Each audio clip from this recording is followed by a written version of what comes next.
The Springfield Museums have long been places of enrichment and discovery for school children, but you may not know that the museums offer classes for homeschooled children with hands-on activities exposing them to art, science, and history.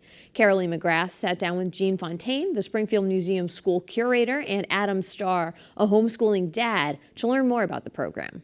At the museum school, we offer classes for children and adults, and about 4 years ago we've developed a homeschool class geared for children 6 to 14, and it's developed around our museum collections, and the classes take place in the galleries and our special exhibits, and then they go back into the classroom and work on subjects that they are inspired by our collections. This is so exciting because when you think about, a lot of times kids will go to the museum for field trips, but here they are actually having classes here. How did you decide to develop this program? Obviously there was a need and a desire among homeschooling families. Well, we have been offering kids classes, and we've had some homeschool parents inquire.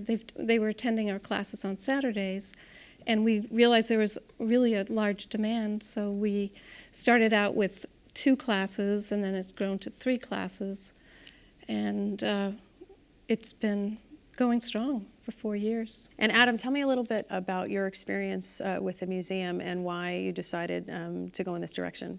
Well, I initially got connected with the museum just by happenstance. I was trying to bring my boy to the Dr. Seuss Museum, and just stumbled across homeschool classes.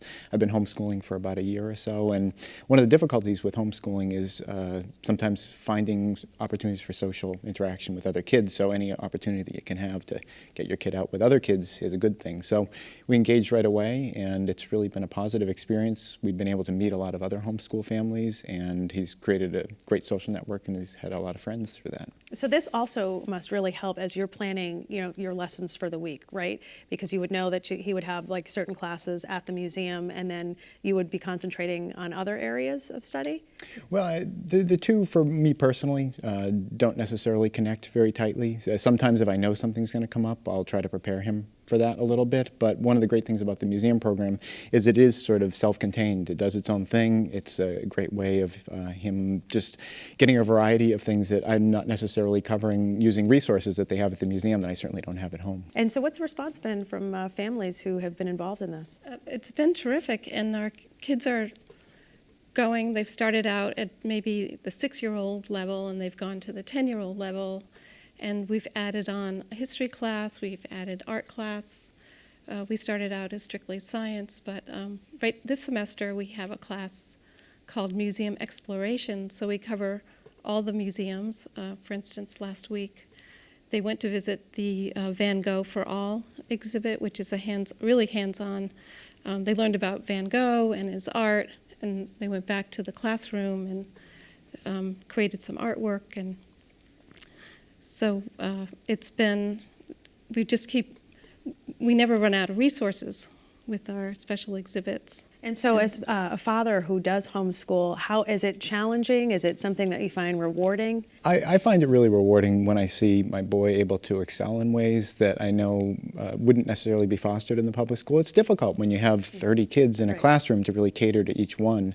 And there's some things that my boy's good at, some things that he's not as good at, and the things that he has difficulty with, he doesn't get frustrated seeing the other kids charge in front of him. And for the things that he's has a real talent for, he's able to go and explore those things without being held back by all the other kids in the class, and the teacher can't necessarily go off in that direction with him. So I found it it's work. It takes time, right. But at the same time, it doesn't take as much time as you might think, because in a public school setting, there's all those different kids, and like I said, they're not able to cater to each child in the way that you can at home. So there's a huge efficiency when you are just focusing one-on-one with your kid. You don't have to have them run through 30 examples of something to know that they've got it, because you have to have all the kids doing the same thing. So I found it really rewarding. A little bit of work, but overall I think it's been really beneficial for them. I know I've spoken to parents who do homeschool, and one of their initial reactions was,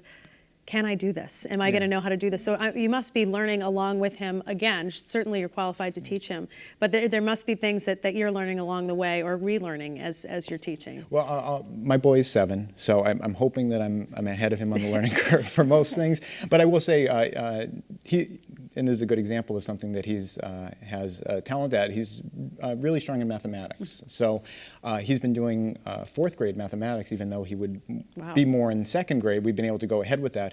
But 4th grade mathematics involves, it's called grid or lattice multiplication, which is not the way that I was taught in school. So It's different. Yeah, it is different. So so that was something that I was able to, to learn with him. So even though I know multiplication, the new multiplication, I was able to learn that. So that was a fun thing that we could do together. And do you have any special trips or lessons planned as we move ahead this fall for homeschooling families?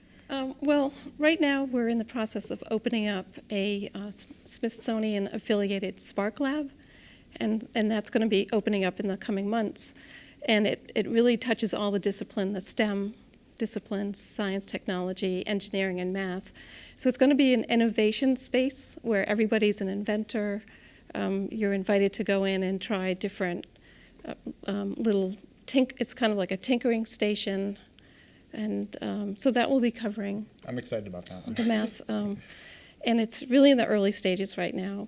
So we'll be incorporating that with our classes more seriously next winter. Is there something that is his favorite in terms of the museum program that you've seen him just really light up about? Well, the Van Gogh exhibit that she mentioned, we've spent more hours in that Van Gogh exhibit than I ever would have thought were possible. And it has opened up something that in my homeschooling, I wouldn't have necessarily thought, my boy loves mathematics, let's really get into Van Gogh. Right. But it came to the museum, so he was exposed to it, and now my boy is he's all into Van Gogh. We watched a Van Gogh film the other day. One of his not so strong points has been reading. Yeah, he's not way behind or anything, but he really impressed me with his math skills and his readings. It's like, just on average, but he got so interested in Van Gogh that he read an entire Van Gogh book that's not a children's book, but Then he doesn't have a problem with reading. He was really 7 years old. He's not as enthusiastic about it as I would like to see him. I guess he doesn't have to be. Yeah, I He's guess like, not. Dad, I got this. But he read the whole thing to me. He was so excited about it, and that never would have happened if you guys hadn't had that program. So it's really been just a great opportunity to just expose him to things that it wouldn't occur to me, like Van Gogh. Where does that come from? But the museum.